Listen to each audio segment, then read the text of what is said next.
The first round of a special election will take place December 14th to fill the seat recently vacated by State Senator Joe Boncore in the first Suffolk and Middlesex District. This includes East Boston, the North End, Winthrop, and Revere, along with parts of Beacon Hill, the South End, Back Bay, and Cambridge.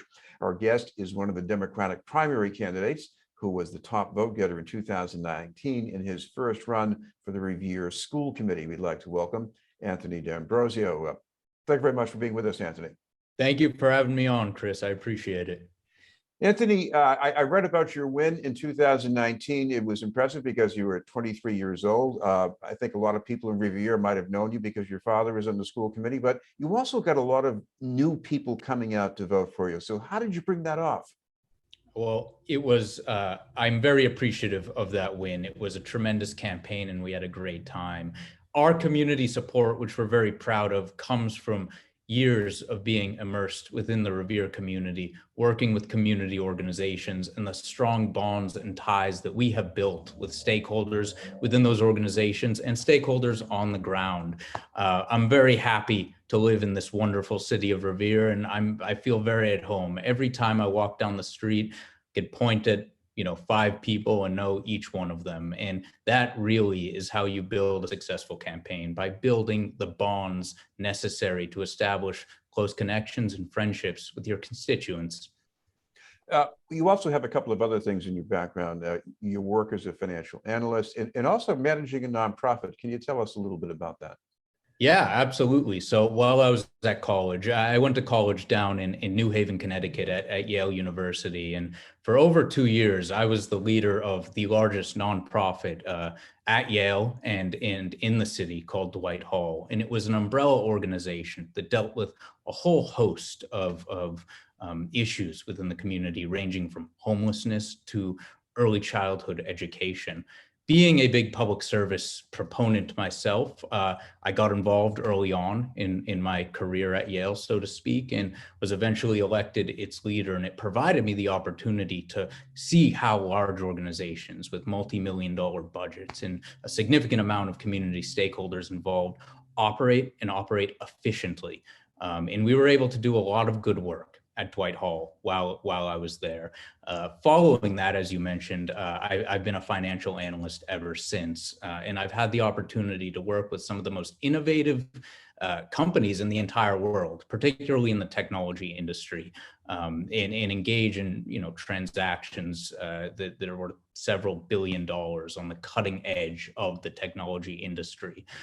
In the combination of that public and private sector experience, along with my experience in public service since within the Revere School Committee and in politics, just I believe gives me a tremendous background to sort of innovate in this role. But when you ran for school committee a couple of years ago, you were very focused on the need to make some changes to help prepare students for the new jobs. I think a lot of the district needs to do some catching up like that. What does it look like to you now after we've been through all the disruptions of the pandemic? Yeah, certainly.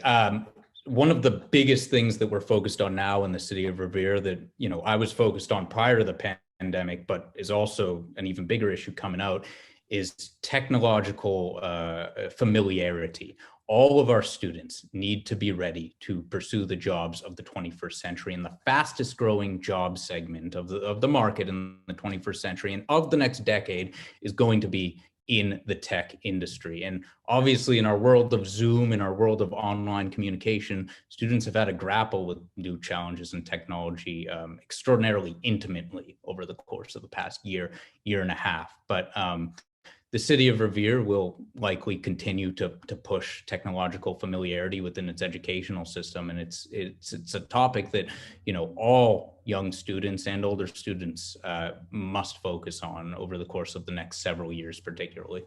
Well, what does this mean to, let's say, a potential state senator here who's looking at this district-wide or even statewide?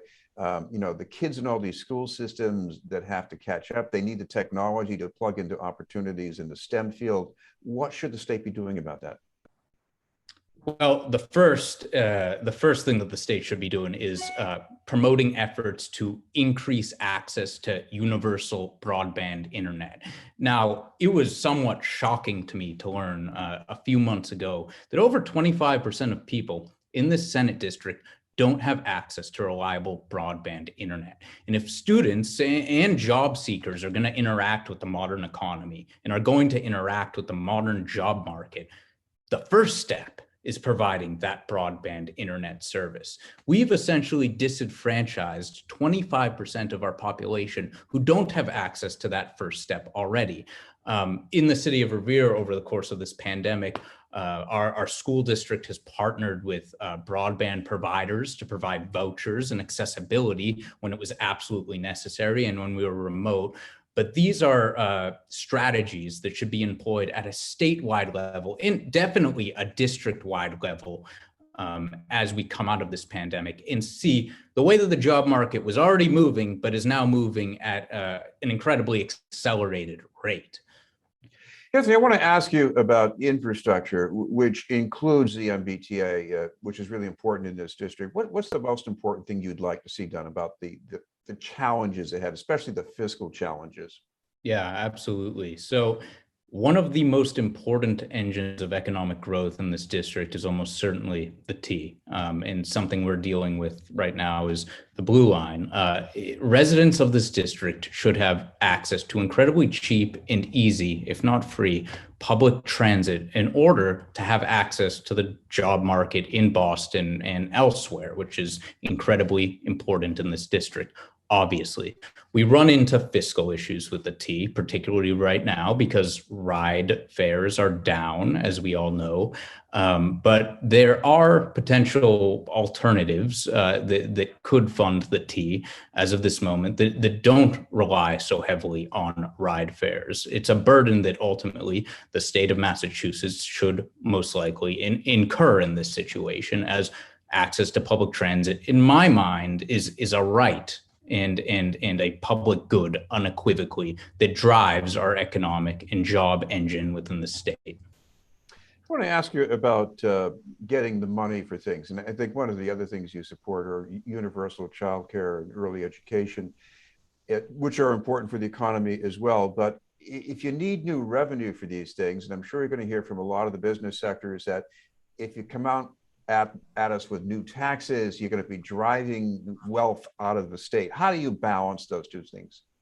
Absolutely. And my response is quite simple. The economic benefit that you are gaining in the long run by making access to public transit easy and by making access to childcare easy far outweighs any adverse effects in the short run of funding these programs, giving our children access to good early education and opportunities to learn earlier than they have now, and giving job seekers access to a whole new regional job market that they don't have access to now because of problems with the T, will be a boon to our economy in the long run.